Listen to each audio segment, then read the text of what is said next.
નમસ્કાર મિત્રો, જુઓ આ ઘઉંની સિઝન ચાલી રહી છે તો બા દીકરી બે ઘઉં સાફ કરી રહ્યા છે.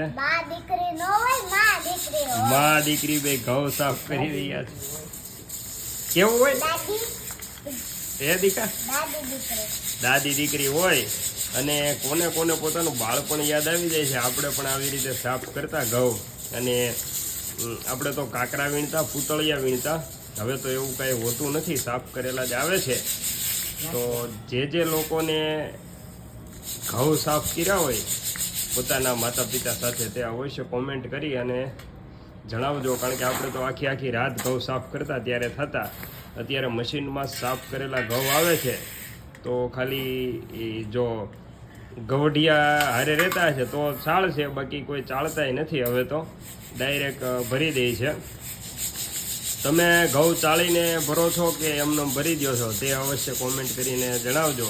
જો આવી રીતે મા દીકરી બે સાફ કરે છે ઘઉં, અને આ હળવળની ગોટી અમારી જો જો જો જો જો જો જો લખોડી મારી. ગમે એ કામ એને કરવું જોઈએ અમારી દીકરીને, અમારી લાડીને. બધા કામમાં હેલ્પ કરે મારો દીકરો, ડાયો ડમરો. જો આવી રીતે કેવા સરસ ઘઉં ચાલે છે. જો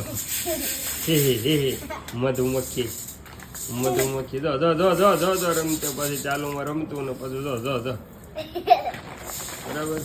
ફળી તો કરવી જ પડે ને. જો જો જોતો આ બધું જોતો એમ કરી દો. ફોટા દાંત કાઢીશ કે આ છે. હાલો તમે દર્શક મિત્રોને કંઈક જણાવો અંતરાબેન ઘઉં વિશે. કાંઈક તો જણાવો, ઘઉંની ટિપ્સ આપો કંઈક અંતરાબેન. ઘઉં સારા રાખવા માટે શું કરવું એની કઈ એરંડિયું નાખો. ક્યાં માથામાં? હા, માથામાં. કઈ ટિપ્સ તો આપો, કઈ રીતે એરંડિયું નાખવાનું કે માથામાં નાખવાનું. ચાલો હવે એનું રમતમાં ધ્યાન છે. મારા મમ્મી કઈક આખું વર્ષ ઘઉં સારા રહે એની ટિપ્સ આપશે. જો તો બા આખું વર્ષ ઘઉં સાફ રહે એડિયું લગાડી દેવાનું 1 કિલો 7 મણમાં. ઓકે 6 થી 7 મણ ઘઉં હોય એમાં 1 કિલો એડિયું લગાડી દેવાનું. 1 કિલો કે 1 મણ? 1 કિલો એડિયું લગાડી દેવાનું.